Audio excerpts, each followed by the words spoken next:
I recognize the Honourable Leader for the Official Opposition. Thank you, Madam Speaker. Madam Speaker, last week the Premier sent a letter to the Prime Minister outlining priorities for the province that require federal partnership. Unfortunately, the thousands of Nova Scotians who use birth control, diabetes medication and devices didn't quite make the Premier's list. While people in other provinces can access the health care they need free of charge, the government is making Nova Scotians pay directly through expensive copays for their medications. At a time of increased financial insecurity, why isn't this government taking the money on the table and getting Nova Scotians a break on medication costs?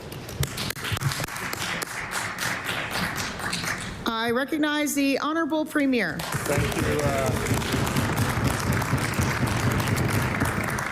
Thank you, Madam Speaker. And indeed, I sent that letter to two party leaders, the two party leaders that have a potential to be Prime Minister of the country.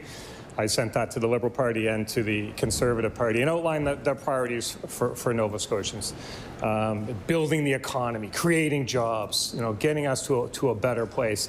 There are other issues that the province is working on with the federal government. We did a deal a couple weeks ago for rare disease medication. We'll continue to work with the federal government. If the deal works for Nova Scotians, it works for us. We just need to make sure we get the right deal, Madam Speaker. I recognize the Honourable Leader for the Official Opposition. Thank you, Madam Speaker. There's a third federal party that got pharmacare passed for all Canadians, and yet this Premier has dragged his feet on taking the money that's on the table, and Nova Scotians are paying the price. Diabetes medication isn't a luxury item for thousands of Nova Scotians who rely on it, and copays can be thousands of dollars. Barrier-free birth control gives women and gender-diverse people options about their bodily autonomy and their health, especially when they find themselves in controlling relationships. The Premier is denying the people of this province free medication. What does he have to say to the people who are paying out of pocket for medication when they don't have to? I recognize the Honourable Premier. Thank you, Madam Speaker. And I did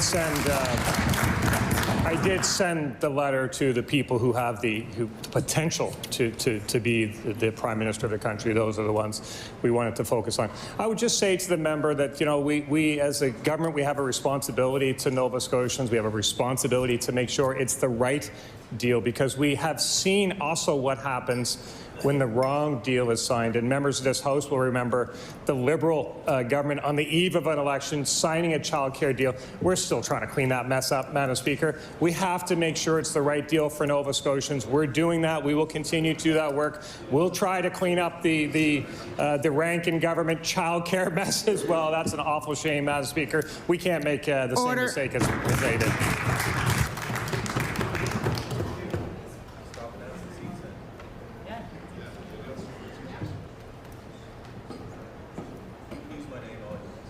Just a reminder, we can't say members' names who are still sitting in the House. I recognize the Honourable Leader of the Official Opposition. Madam Speaker, cheap shots at the federal parties doesn't change the fact that the window for securing free diabetes and birth control for the people in this province has likely closed. BC made contraception free years ago and signed a pharmacare deal 6 months ago to get the money on the table. Manitoba and PEI have signed since then, and every week that goes by without a deal means Nova Scotians are paying out of pocket. The Premier has been to Ottawa 3 times this session.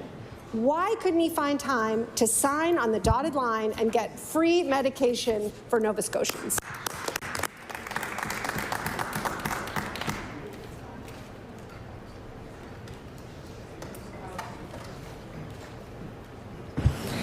I recognize the Honourable Premier. Thank you, Madam Speaker. How socialist to just say, take the deal, take the deal. Madam Speaker, we have a responsibility to Nova Scotians to make sure that we get the right deal. We led the way on diabetes and providing care for those living with diabetes.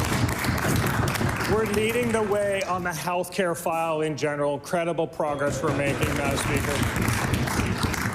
We want to make sure that it is the right deal for Nova Scotians, that it's a deal that's sustainable for Nova Scotians, and we will not look away from our obligation to Nova Scotians, Madam Speaker. We will do what is necessary. We will continue to do that. Thank you, Madam Speaker.